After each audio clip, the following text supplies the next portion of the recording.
Welcome back, my dear students. Welcome back to my online contacts and account subject. I was discussing about unit number 3 in my last video, and I have discussed there some topics, namely damages, what is liquidated damage and what is unliquidated damage, defect, liability period, etc. And today I am going to start on the next topic in this unit, that is procedure for filling tender. Tender কি করে filling করতে হয়, tender form after receiving or after getting from office competent authority, how to fill the tender form. Okay, এবার tender form fill আপের ব্যাপারটা students you should keep in your mind যে এটা কিন্তু ভ্যারিয়েবল মিনস এটা contract to contract vary করে, মানে সবাই একভাবে করে না। It depends on their skill or their experience, this, and there is no definite methods or procedures for filling tender.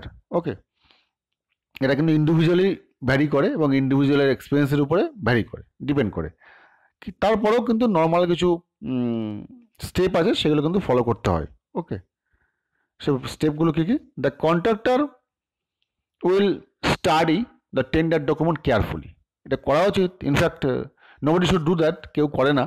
অত মোটা বই এবং তাদের যে শিক্ষাগত যোগ্যতা, তারা কেউই এগুলো করে না। And the document should consist of all drawing specifications and conditions etcetera, and the contractor will study all this. করা উচিত, কিন্তু আবার বলছি কেউ করে না practically. After careful study of drawing specifications etcetera, and the contractor visits the site before filling the tender form, এবং সে নিজেকে দেখে আসবে কাজ করার জন্য উপযুক্ত কিনা সাইটটা, তারপরে কিন্তু তার কাজটা নেওয়া উচিত। Okay, and contractor while visiting the site you should collect some data, that is local availability of materials and their present market rate. You should collect the rate from local market and availability of required labours and their wages, মানে একটা এলাকায় কাজ করতে যাচ্ছে, সেই এলাকার লেবারের availability কী আছে এবং তার রেট কত। কারণ দেখ, কন্ট্রাক্টর অনেক একটা ডিস্ট্রিক্ট জুড়ে হোক বা একটা স্টেট জুড়েও কাজ করতে পারে। নিশ্চয়ই একটা স্টেটের লেবার অন্য স্টেটে নিয়ে গিয়ে কাজ করা সম্ভব নয়, সেক্ষেত্রে লোকাল কিছু লেবার নিতে হতে পারে। যদিও কোনো বড় বড় কোম্পানি যদি হয়, সেক্ষেত্রে কিন্তু তাদের নিজস্ব সেট আপ থাকে, কিন্তু সবার কিন্তু সেরকম সেট আপ থাকে না। অনেক ক্ষেত্রে কিন্তু লোকাল লেবার নিতে হয়। সেক্ষেত্রে লোকাল লেবার নিলে তার রেট কী আছে সেগুলো কিন্তু আগের থেকে জেনে রাখা দরকার। And types of soil and depth of water table, এইগুলো স্টাডি করা দরকার, যে ওখানকার সয়েলটা হার্ড সয়েল না সফট সয়েল, এবং ওয়াটার টেবিলের ডেপথ কী আছে, মানে মাটির কত নিচে জল আছে, এগুলো all have to study. And ওখানে রোড আছে কিনা, অ্যাক্সেস রোড আছে কিনা, অ্যান্ড সাইটে যাওয়ার রাস্তা কী আছে, site source of water and electricity, and তার কস্ট কী, সেগুলো কিন্তু মাথায় রাখতে হবে। Okay, and the contractor calculates the expenditure to be carried or incurred for an unremunerative work such as temporary store, office, approach road and water supply etc. এগুলো কিন্তু কোনো পয়সা কিন্তু ডিপার্টমেন্ট দেবে না, তার জন্য কন্ট্রাক্টর নিজের মতো করে নিতে হবে। And contractor works out the probable time period required for completing the work. This helps him in calculating and the establishment charge. আমরা কিন্তু এস্টাবলিশমেন্ট চার্জ কী জিনিস আমরা কিন্তু আগে সেমিস্টারে পড়েছি, I am not going to repeat right now. Okay, and after taking all factors into account he will arrive the final figure of the items. এটা normally হওয়া উচিত, যদিও কেউ এভাবে করে না, তার ইচ্ছে মতন দাম বা তার ইচ্ছে মতন সে রেটটা সে কোট করে। সব overhead charge, establishment cost and local কোনো প্রবলেম থাকলে সেগুলো সলিউশন, এগুলো কিন্তু মিলিয়ে নিয়েই তারপর রেটটা কোট করা উচিত, তাহলে কিন্তু ঠিকঠাক টেন্ডারিংটা হবে। ওকে, আর next will start procedure of submitting tender two envelope system, মানে কী করে ফিল আপ করার পরে সাবমিট করতে হবে। Okay, before submitting the tender it is check to avoid মিস্টেকগুলো দেখে নিতে হবে। The tender is signed, a cheque for deposit is enclosed and put into sealed cover. Okay, so sealed cover কী থাকবে, name of the contractor, name of the firm, কিন্তু উপরে কিন্তু লেখা থাকবে যে অমুক কন্ট্রাক্টর অমুক ফার্ম জমা দিচ্ছে। And contractor is required to submit their tender on or before the date and time mention. যে টাইম মেনশন করা থাকবে টেন্ডারিংয়ে নোটিশিংয়ের সময়, তার within due time or date টেন্ডারকে ড্রপ করতে হবে। Okay, and tender is submitted in envelopes marks as 1 and 2। Envelope 1-এ কী কী থাকে? Covering letter to tender, and this envelope contains earnest money deposit, মানে ইএমডি, যেটা চেকে থাকুক বা চালানো থাকুক সেটা দিতে হবে, and in the form of indicated in the notice investing tender. Okay, এগুলো থাকবে। ইনকাম ট্যাক্স ক্লিয়ারেন্স সার্টিফিকেট, মানে IT return, solvency certificate from bank, ব্যাঙ্কে কোনো দেনা নেই, লোন ঋণ নেই, সেগুলো দিতে হবে। And certificate of registration of contractor, ও যে কী টাইপের কোন ক্লাসের কন্ট্রাক্টর সেটা কিন্তু তার যে রেজিস্ট্রেশন করা থাকে পিডব্লিউডিতে সেই ধরনের রেজিস্ট্রেশনটা সবটা দিতে হবে। Okay, and details of technical personal as contractor, তার সে কী কী ধরনের কাজগুলো করেছে, টেকনিক্যাল কাজ, সেগুলো কিন্তু ডিটেলটা দিতে হবে। And list of work of similar nature and magnitude carried out by the tenderer, মানে ওই ধরনের কাজ আগে কিছু করেছে কি না বা কত বড় কাজ করেছে সেগুলো কিন্তু উল্লেখ থাকতে হবে। And details of plants and machinery available, কী কী তার আছে, complete details of work in hand at the time of submission of tender, and details about farm covering letter to tender। এবারে এটা গেলো 1 নম্বর কভারিংয়ের মধ্যে। এবার 2 নম্বর কভারিং কী থাকছে? This envelope contains the price tender form, যেটার মধ্যে রেটটা কোড করছে। Okay, now cover, it contains all about 2 envelopes and it is properly sealed with endorsed and on outside face tender name of the project। এটাকে normally যেটা করতে হয় গালা sell করতে হয়। গালা মানে যে গালাগুলোতে পলিশিং হয় সেই গালাগুলো গলিয়ে পুরো টেন্ডারের মুখটা আটকে দিতে হয়। ওকে, যাতে ওটা খুলেছে কিনা কেউ আগের থেকে সে বোঝা যায়, সেরকমভাবে কিন্তু দিতে হবে। ওটা কিন্তু খুললে কিন্তু আর কিন্তু কাজ হবে না, ওটা কিন্তু সিল্ড কন্ডিশনে পেতে হবে। ওকে, না procedure of opening tender in case of government organisation, the tenders are opened on the date and time mentioned in tender notice. Tender notice date of time দেওয়া থাকবে, সেখানেই কিন্তু in front of all টেন্ডারটাকে open করতে হবে। Contractor or is representative will present during the opening of tender, contractor থাকতে পারে বা তার কোনো রিপ্রেজেন্টেটিভ থাকতে পারে টেন্ডার ওপেনিংয়ের সময়। And the name of contractor বা tenderer and the total amount quoted by him is read aloud, জোরে জোরে কিন্তু বলা হয় অমুক কন্ট্রাক্টর এত রেট কোট করেছে এই কাজটা এগেনস্টে, so that others will know who is the lowest, যাতে সবাই বুঝতে পারে যে লোয়েস্টটা কে হয়েছে। ওকে, সেই অনুযায়ী যে ডিপার্টমেন্টের লোক থাকবে সে কিন্তু জোরে জোরে বলবে যে এই কন্ট্রাক্টর এই কাজের জন্য এত টাকা রেট কোট করেছে, সেই অনুযায়ী সবাই নোট করে নিতে পারে, অথবা ডিপার্টমেন্টের লোক থাকবে তারা নোট করে নেবে কে কীভাবে রেটটা কোট করেছে। Okay, and the public reading will reveal the tendency of particular contractors quoting very high or very low rates at what is the margin. এটা কিন্তু বাকিরা জানা উচিত যে কে কীভাবে রেট কোট করছে, সে কাজটা করার উদ্দেশ্য কী, আদৌ উদ্দেশ্য আছে কি না, বা কী ধরনের টেন্ডারিং হয়েছে, সেটা কিন্তু এই রেট কোট থেকে বোঝা যায়। ওকে, আর next comparative statement. Comparative statement মানে কম্পারেটিভ মানে নাম শুনে বুঝতে পারছিস যে তুলনা করা, যে চার্ট থাকবে একটা, সেই চার্টের মধ্যে কন্ট্রাক্টরের নাম লেখা থাকবে এবং পাশে সে কী ধরনের রেট কোট করছে সেটা লেখা থাকবে। Okay, and this is comparative statement. Comparative statement is a table showing rates of different contractors for a particular work for which tenders are invited, যেটা বলছিলাম যে সবার রেটটা কোনো থাকবে। আফটার বিডার্স মানে কন্ট্রাক্টর সাবমিটিং বা submit the field tenders in the department for any construction বা work or supply materials, tenders are open on a specified date. Okay, and on the same day the entries like name of farms, rates of total amount required for the work, then after scrutiny all the particulars which are given by contractor, preparation of competitive statement, the decision of allotment of tender is taken. মানে ওই comparative স্টেটমেন্টটা পুরো fill up করলে বোঝা যায় যে কে সব থেকে complete করেছে, তাকে কিন্তু ওখানে কিন্তু বলা হয় this is L1 contractor and he is going to get the job or he is going to get the work, তাকে কিন্তু তারপরে ওয়ার্কার দেওয়া হবে। ওকে, the rate coded in all the valid contractors are entered in a form known as comparative statement। এই যে রেটটা code করা হয়েছে সেই রেটটা একটা টেবিলের মধ্যে আমরা কাস্টমাইজ করেছি বা টেবিলের মধ্যে কিন্তু মিনিমাইজ করে নিয়েছি যে এই রেটগুলো কোট হয়েছে, এই কন্ট্রাক্টর এই রেটগুলো করেছে। তো এই যে চার্টটা বা এই টেবিলটা this is known as comparative statement. Okay students, and this is useful to compare the various companies field tenders. এটা কিন্তু যেহেতু একটা টেবিলের মধ্যে আমরা পেয়ে যাচ্ছি বিভিন্ন কোম্পানি ক্রিয়েট করেছে, this is very useful and helpful to the department. And this statement is help the department to compare the policies and all the bidders on the basis of amount, sales tax, VAT, other charges etc, এখান থেকে কিন্তু বোঝা যায়। And in the case of lump sum contact, যদি কোনো lump sum contact থাকে and percentages contact and table comparison এই শূন্যগুলো, এর মধ্যে টেবিলটাকে দেখানো হয়েছে।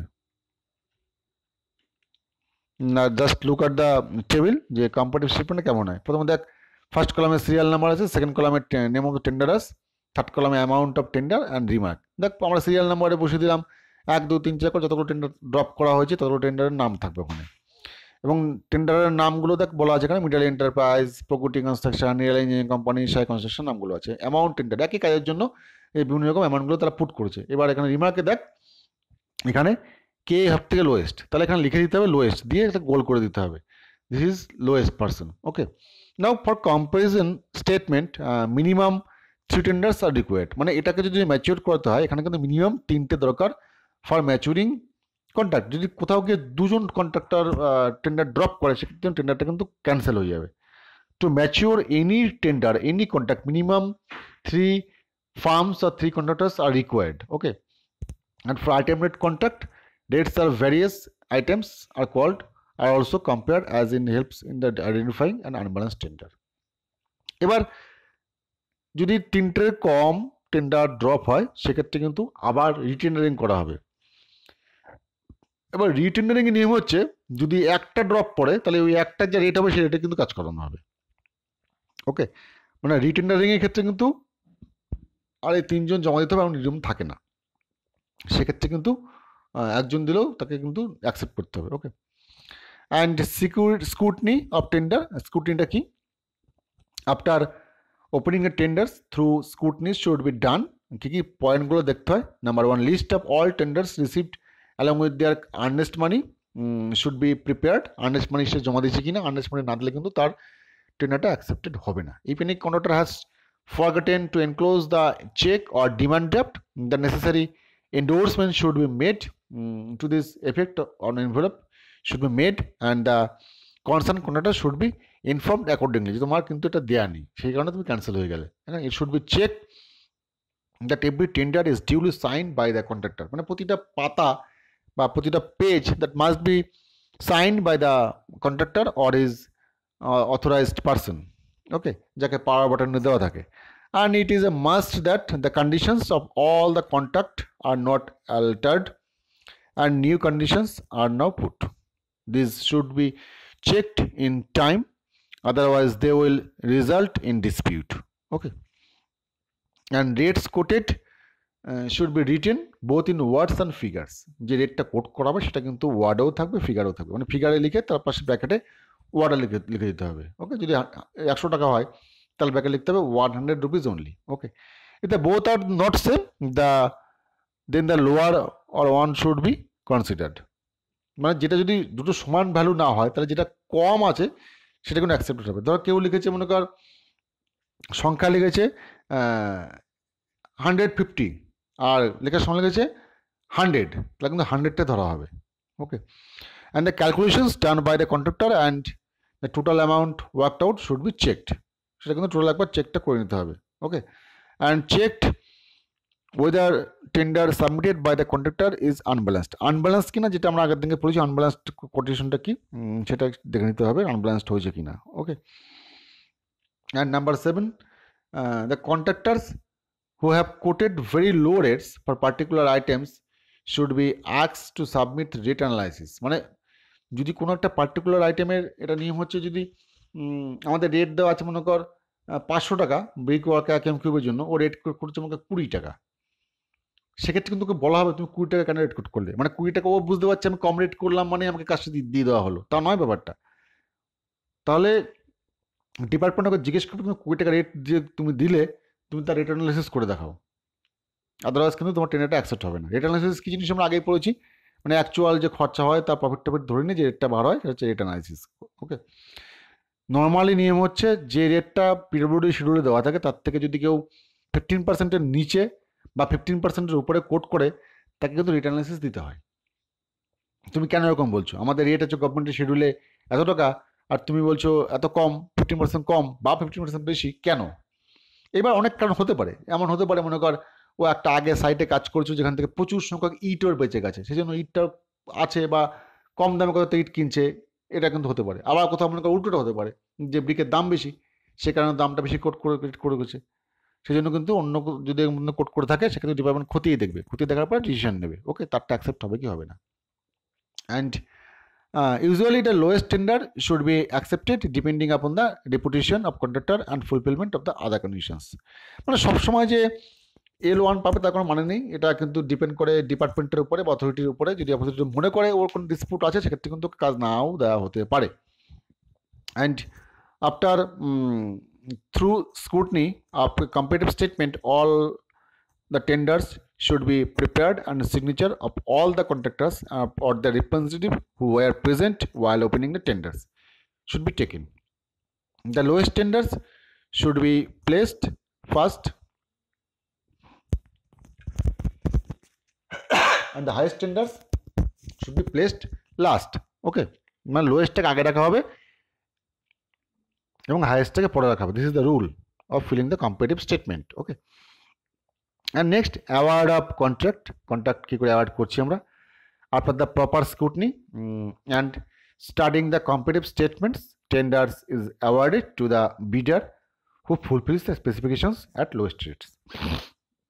যে কিনা সমস্ত কিছু স্পেসিফিকেশন মেনে কাজ করবে বা তার সে মেনে রেটটা কোট করেছে এবং যে লোয়েস্ট হয়েছে তাকে কিন্তু কাজটা দেওয়া হবে, অ্যাওয়ার্ড করা হবে। Okay, and in general the tender is awarded by keeping a lowest amount in mind, but in some cases when the chances of spoiling the work are there due to very low rates, then second lowest tenders is called for award. মানে হচ্ছে ধর আমরা একটা building এর estimate করেছি, ইঞ্জিনিয়াররা করেছে কেউ, সে মনে করে বিল্ডিংটা এস্টিমেটটা 8 লক্ষ টাকা এসেছে। ওকে, এবং আমরা জানি এর মধ্যে থেকে প্রফিট করবে বা এর মধ্যে থেকে ইয়ে করবে। এই 8 লক্ষ টাকার বিল্ডিংটা যদি কেউ 2 লক্ষ টাকা রেট কোট করে দেয়, তাহলে আমার মনে হবে না অ্যাজ অ্যান ইঞ্জিনিয়ার ও কী করে এটা করতে পারে? ও তো করতেই পারবে না। 2 লক্ষ টাকা কী করে করতে পারে এত কম টাকায়? তাহলে তো উদ্দেশ্য খারাপ আছে কিছুর, মানে কাজটা ভ্যাম্পার হয়, কাজটা না হয়। তা কিন্তু ও 2 লক্ষ টাকা রেট কোট করলেও ও লোয়েস্ট হলেও আমরা কিন্তু দেবো না ওকে। সেক্ষেত্রে আমরা দেখবো ঠিকঠাক রেটটা কে করেছে। যদি ও L1 হয়ে গেছে বা লোয়েস্ট 1 হয়ে গেছে, আমরা ওকে দেবো না। তাহলে আমরা যাকে এবার ঠিক মনে হচ্ছে L2, তাকে কিন্তু আমরা দেবো কাজটা। ওকে, and next acceptance letter after awarding the tender to proper bidder, whether lowest or anybody else, acceptance of tender should be done and the contractor who have filled up the tenders should be informed about the successful tender. acceptance মানে তোমাকে জানানো হচ্ছে যে তুমি successful টেন্ডারার, তোমাকে কাজটা দেওয়া হচ্ছে। ওকে, and a letter of acceptance should be sent the contractor asking him to attend the office and complete the formal agreement within 7 days from the date of receipt of this letter. মানে একটা চিঠি দেওয়া হবে যে তোমাকে request করা হচ্ছে তুমি অফিসে এসো, অফিসে এসে ফর্মাল এগ্রিমেন্ট করো যে তোমাকে ওয়ার্ক অর্ডার দেওয়া হবে কিছুদিনের মধ্যে। ওকে, and a letter is given to the contractor according to law. Mode of acceptance of tender is conduct of parties acceptance by telegram.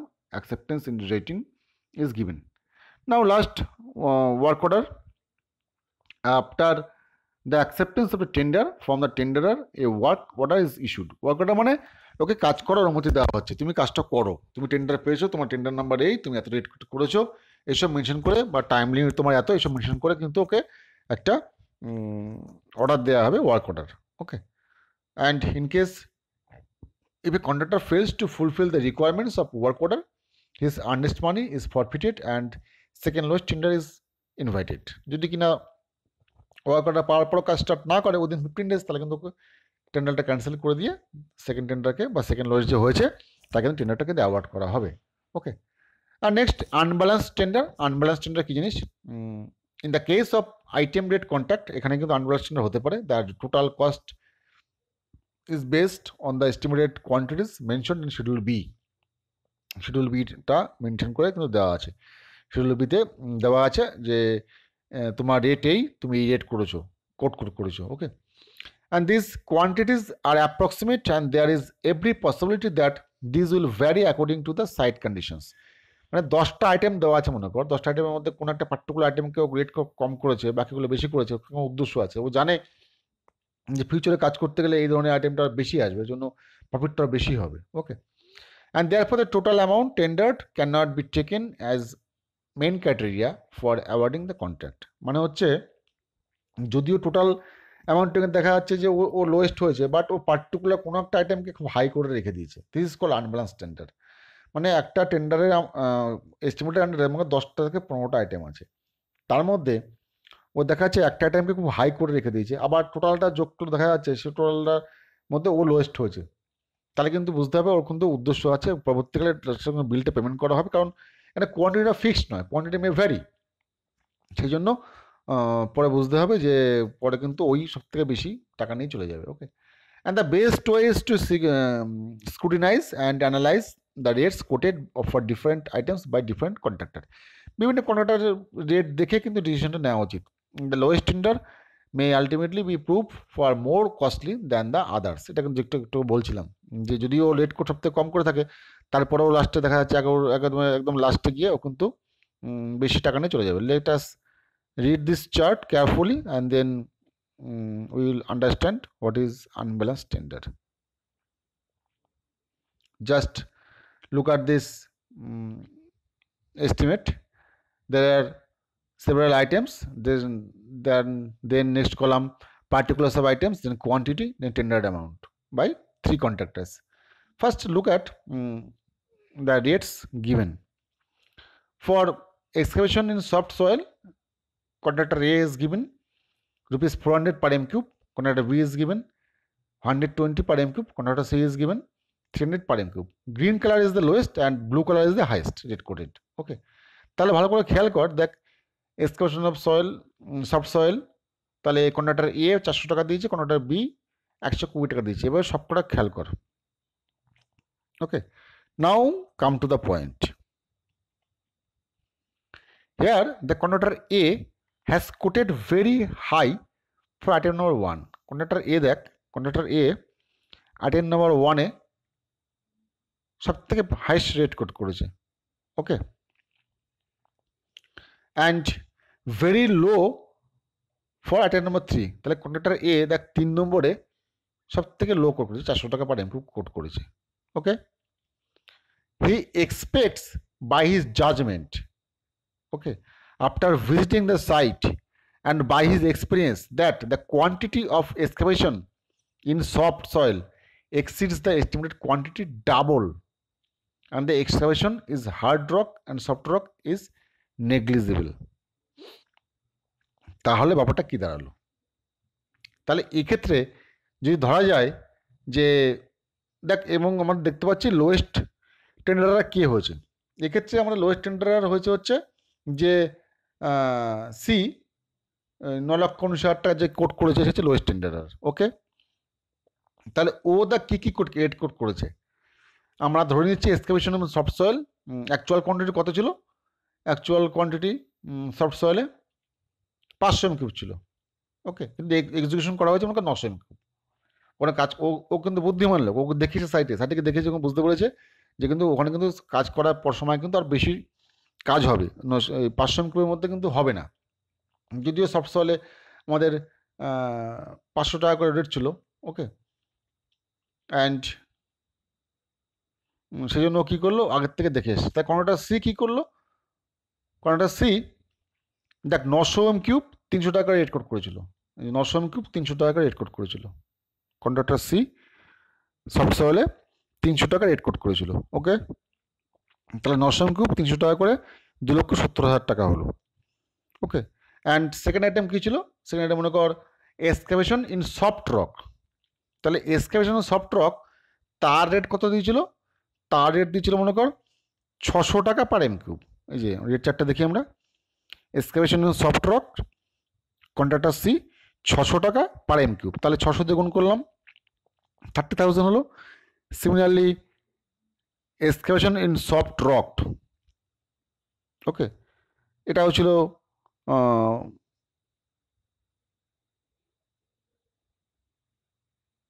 1000 rupees. Sorry, এটা হার্ড রক হবে, 1000 rupee, soft rock নয়, ওটা হচ্ছে hard rock. তাহলে সেক্ষেত্রে তার কত হচ্ছে? 1000 × 50, মানে 50 m কিউব কাজ করেছে 1000 টাকা করে, তার সেক্ষেত্রে হচ্ছে 50,000 টাকা। তাহলে টোটাল যোগ দিলাম দেখতে হচ্ছে 3,50,000 টাকা। Okay, now let us move হচ্ছে কন্ট্রাক্টর বি। এই ক্ষেত্রে দেখ B 900 M cube 50 M cube যে রেট কেট করেছিল তাতে করে আসছে টোটাল 1,50,000 টাকা। তাহলে যদিও টোটাল রেটটা কম সবথেকে কে করেছিল সি, যদি এই রেসপেক্টে আমরা সিকে কাজ দিতাম, সি তো বুদ্ধিমান লোক, তা instead of awarding contract to C, if the contract was awarded to B, the department would save money.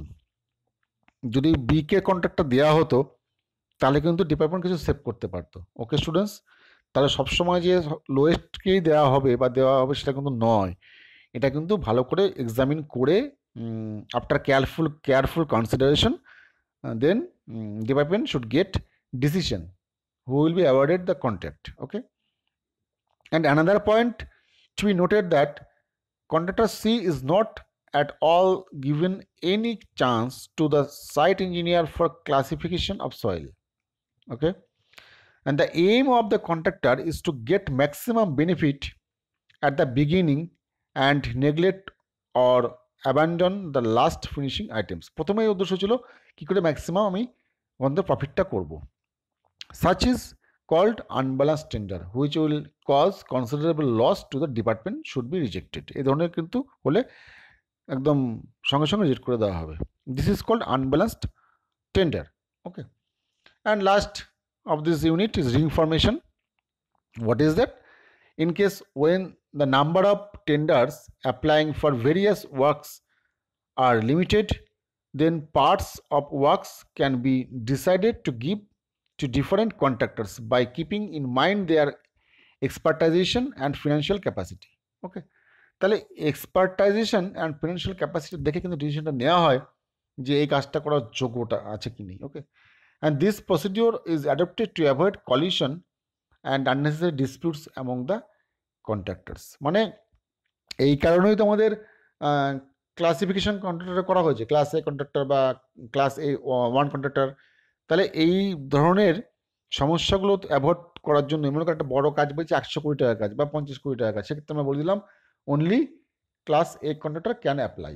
তাহলে বা ক্লাস এর নিচে যারা আছে তারা সঙ্গে সঙ্গে কেটে গেল, তাহলে যে কটা কন্ট্রাক্টর আছে ক্লাস এ তারা একমাত্র অ্যাপ্লাই করতে পারবে। ওকে, and today after the students, and we already have finished unit number 3, and thank you students. I think you have enjoyed my video, and thank you once again. Thank you for watching my video.